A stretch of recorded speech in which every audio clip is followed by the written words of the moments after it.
पंजाब हरियाणा के किसान दिल्ली चलो 2.0 के नारे के साथ एक बार फिर राष्ट्रीय राजधानी का रुख कर चुके हैं। दिल्ली पुलिस ने सभी बॉर्डर सील कर दिए हैं। सरकार और किसानों के बीच लंबी बातचीत चल रही है, लेकिन नतीजा बेअसर और किसान ट्रैक्टर और ट्रॉली के साथ दिल्ली पहुंच रहे हैं। इस आंदोलन को देखा जाए तो कोई बड़ा नाम इसमें शामिल नहीं है जो साल 2021 के किसान आंदोलन में शामिल था। दरअसल साल 2020-21 के दौरान हुए किसान आंदोलन में एक साल से अधिक का समय दिल्ली में डटे किसानों ने बॉर्डर पर बिताया था। उस वक्त संयुक्त किसान मोर्चा एसकेएम के बैनर तले 35 किसान संगठन, बड़े संगठन जो थे, और 400 से ज्यादा छोटे संगठन दिल्ली पहुंचे थे। प्रमुख किसान संगठनों में 31 तो अकेले पंजाब के थे, कुछ संगठन हरियाणा से और कुछ मध्य प्रदेश से भी थे। इस बार किसानों के दिल्ली चलो मार्च में 5-7 संगठन ही शामिल हैं। खास बात यह भी है कि एसकेएम खुद इस मार्च में ज्यादा एक्टिव नहीं है। एसकेएम ने 16 फरवरी को ग्रामीण भारत बंद और औद्योगिक बंद का आह्वान कर रखा है। ये बात अलग है कि दिल्ली चलो मार्च में सैकड़ों संगठनों के शामिल होने का दावा हो रहा है, लेकिन असलियत ऐसी कुछ नहीं नजर आती। संयुक्त किसान मोर्चा के अहम घटकों में शामिल हो रहे एक संगठन के अध्यक्ष ने इस बात पर विस्तृत बातचीत की, इस पर विस्तृत चर्चा की। इस संगठन के साथ किसानों के अलावा खेत मजदूर भी जुड़े हुए हैं। उन्होंने ये बात स्वीकार की कि दिल्ली चलो मार्च को लेकर किसान संगठनों में सर्वसम्मति का अभाव रहा है, यानी सब एकजुट नहीं है। इस स्थिति में ऐसी संभावना से इनकार नहीं किया जा सकता कि किसान संगठन की इस कमजोरी को कहीं केंद्र सरकार अपनी ताकत न बना ले। अब ये भी जान लीजिए कि किन संगठनों ने दिल्ली चलो का बीड़ा उठाया है। किसान संगठन के अध्यक्ष ने बताया कि दिल्ली चलो मार्च का आह्वान मूल रूप से पंजाब के 3-4 संगठनों की तरफ से हुआ है। हरियाणा से भी 2-3 संगठन ये बताए जा रहे हैं। इनमें से एक संगठन पंजाब किसान मजदूर संघर्ष समिति का है। इसके महासचिव सरवन सिंह पंढेर हैं, जिनको कि कहा जा रहा है कि यही अगुवाई कर रहे हैं। ये वही संगठन है जिसने 26 जनवरी 2021 को लाल किले में घुसकर उपद्रव मचाया था। लाल किले की प्राचीर पर चढ़कर तिरंगे का अपमान किया गया था। पंढेर सरकार के साथ हुई बातचीत में भी शामिल थे। दूसरा जो संगठन है वो भारतीय किसान यूनियन एकता सिंधुपुर, जिसके अध्यक्ष जगजीत सिंह डल्लेवाल है। डल्लेवाल भी पहले एसकेएम में शामिल थे, बाद में इन्होंने अपना अलग से संगठन बना लिया। क्रांतिकारी किसान यूनियन भी दिल्ली चलो मोर्चा का हिस्सा है। हरियाणा से बीकेयू जो शहीद भगत सिंह वाला है, अंबाला एसकेएम बलदेव सिंह सिरसा का, अमृतसर से लखविंदर सिंह का एक छोटा सा समूह है। फतेहाबाद में खेती बचाओ संगठन भी इसके साथ जुड़ा हुआ है। वहीं भारतीय किसान यूनियन क्रांतिकारी संगठन के अध्यक्ष सुरजीत सिंह फूल को भी संगठन दिल्ली चलो मार्च का हिस्सा बताया जा रहा है। सुरजीत सिंह फूल उन 25 किसान नेताओं में शामिल थे जिन्होंने कृषि कानूनों पर सरकार के साथ चर्चा की थी। पंजाब में पीएम मोदी का काफिला रोकने की जिम्मेदारी भी इसी संगठन ने बाद में ली थी। यानी अगर देखिए तो ऐसे बहुत सारे संगठन हैं जो इसका हिस्सा है, लेकिन बहुत सारे ऐसे संगठन हैं जिनकी संख्या बहुत ज्यादा है जो कि इसका हिस्सा नहीं है। सरकार से बातचीत के लिए तैयारी की बात कही जा रही है। किसान संगठन के अध्यक्ष बताते हैं कि 2020 में जब किसानों ने दिल्ली की सीमाओं पर डेरा डाला था, तब सरकार ने बातचीत में काफी आनाकानी की थी। कभी तो अफसरों को ही आगे कर दिया था, लेकिन इस बार सरकार ने 2 केंद्रीय मंत्री अर्जुन मुंडा और पीयूष गोयल को तुरंत बातचीत के लिए भेज दिया है। सरकार भी चाहती है कि मामला जल्दी रफा दफा हो, क्योंकि सामने लोकसभा का चुनाव।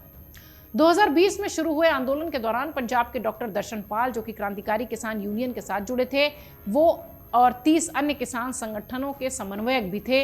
इस बार वो भी नजर नहीं आ रहे।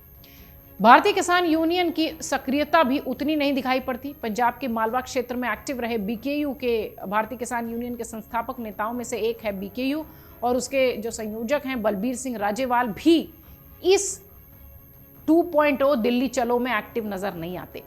राकेश टिकैत मीडिया में बयान जरूर दे रहे हैं कि दिल्ली में ट्रैक्टर ले जाएंगे। गुरनाम सिंह चड़ूनी, हन्नान मोल्ला, जोगिंदर सिंह उग्राहा, शिव कुमार शर्मा, युद्धवीर सिंह, योगेंद्र यादव, अवीक साहा, भारतीय किसान यूनियन लखोवाल के अध्यक्ष अजमेर सिंह लखोवाल और किसान मजदूर संघर्ष कमेटी के सतनाम सिंह पन्नू सहित कई ऐसे बड़े नाम हैं जो कि फिलहाल इसका हिस्सा नजर नहीं आते। अगर देखा जाए तो किसान संगठनों के बीच सामंजस्य का अभाव नजर आता है। खेत मजदूर संगठन के पदाधिकारी बताते हैं कि संयुक्त किसान मोर्चा के बैनर तले 26 नवंबर 2020 को शुरू हुआ आंदोलन 378वें दिन यानी 378 दिन तक लगातार सीमा पर किसान डटे थे। हालांकि उस आंदोलन में 700 से ज्यादा किसानों ने अपनी जान भी गंवाई थी, ऐसे आंकड़े थे।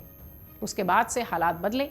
किसानों के कई संगठन और पदाधिकारी सियासत में हाथ आजमाने को आतुर थे। पर्दे के पीछे विभिन्न राजनीतिक दलों के साथ किसान संगठनों की बातचीत होने लगी। ऐसे में केंद्रीय स्तर पर एसकेएम भी कमजोर पड़ गया। मध्य प्रदेश के किसान संगठन, जिसके संयोजक शिव कुमार कक्का हैं, उन्होंने 26 जनवरी को देश भर में जिला स्तर पर ट्रैक्टर के जरिए विरोध प्रदर्शन की बात कही है। इस पर एसकेएम सहमत नहीं था। नतीजा ये आह्वान फ्लॉप हो गया। उसके बाद तय हुआ कि 16 फरवरी को भारत बंद होगा। हालांकि यहां पर भी ग्रामीण भारत और औद्योगिक प्रतिष्ठानों के बंद करने की बात कही गई। मजदूरों को भी इसमें जोड़ा गया है। इस बीच पंजाब और हरियाणा के किसान संगठनों ने 13 फरवरी को दिल्ली मार्च का ऐलान कर दिया।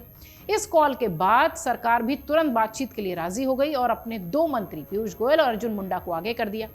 मध्य प्रदेश से जुड़े किसान संगठन के एक पदाधिकारी आरएसएस के करीबी रहे हैं। ऐसे में किसान आंदोलन की दशा और दिशा तय होने में दिक्कत आना लाजमी है, ऐसा लोग कह रहे हैं। जब 16 फरवरी के भारत बंद की कॉल एसकेएम की है तो 13 फरवरी को दिल्ली कूच को बीच में क्यों लाया गया? जैसा कि हम शुरुआत से कह रहे थे इस वीडियो में कि एक जो असमंजस की स्थिति है, जो एक सामंजस्य है, वो नहीं दिखाई पड़ता है। दिल्ली में 2020 और 21 के किसान आंदोलन से जुड़े कई संगठनों ने पंजाब में विधानसभा चुनाव लड़ने की इच्छा जाहिर की थी। इस बात पर संयुक्त किसान मोर्चे के पदाधिकारी और किसान संगठनों के बीच टकराहट बढ़ने लगी थी। पंजाब के किसान संगठनों का यह कहना था कि संयुक्त किसान मोर्चा एसकेएम ने 23 संगठनों को निलंबित कर दिया था, जबकि उनमें से केवल 8 संगठन ही सीधे तौर पर चुनाव में कूदे थे। उस वक्त किसान नेताओं का यह कहना था कि अगर किसी ने एसकेएम के नियमों का उल्लंघन किया तो उसकी सजा व्यक्ति को मिलनी चाहिए, न कि संगठन को। एसकेएम के इस निर्णय के खिलाफ पंजाब के 2 दर्जन से अधिक किसान संगठनों ने समन्वय समिति की बैठक बुलाने की मांग की थी और उस वक्त पंजाब के किसान संगठनों द्वारा गठित राजनीतिक दल संयुक्त समाज मोर्चा का नेतृत्व बलबीर सिंह राजेवाल कर रहे थे। इनके साथ ही भारतीय किसान यूनियन और हरियाणा के अध्यक्ष गुरनाम सिंह चडूनी की संयुक्त संघर्ष पार्टी भी सक्रिय हो गई। संयुक्त समाज मोर्चा ने 100 से अधिक सीटों पर अपने उम्मीदवार घोषित कर दिए। इधर योगेंद्र यादव और चडूनी भी निलंबित हुए, क्योंकि इससे पहले जो किसान आंदोलन हुआ था उसके दौरान कोई भी सदस्य किसी राजनीतिक प्लेटफॉर्म पर नहीं जाएगा, इस तरीके की बात कही गई थी। लेकिन आंदोलन खत्म होने के बाद एसकेएम ने कहा था कि मोर्चे का नाम किसी भी राजनीतिक गतिविधि में शामिल नहीं होना चाहिए। अगर कोई सदस्य नियमों का उल्लंघन करता है तो उसके लिए इसको निलंबन का सामना करना पड़ेगा। और तभी गुरनाम सिंह चडूनी चुनाव लड़ने की बात कहते दिखाई पड़े और उन्हें पार्टी से निलंबित किया गया।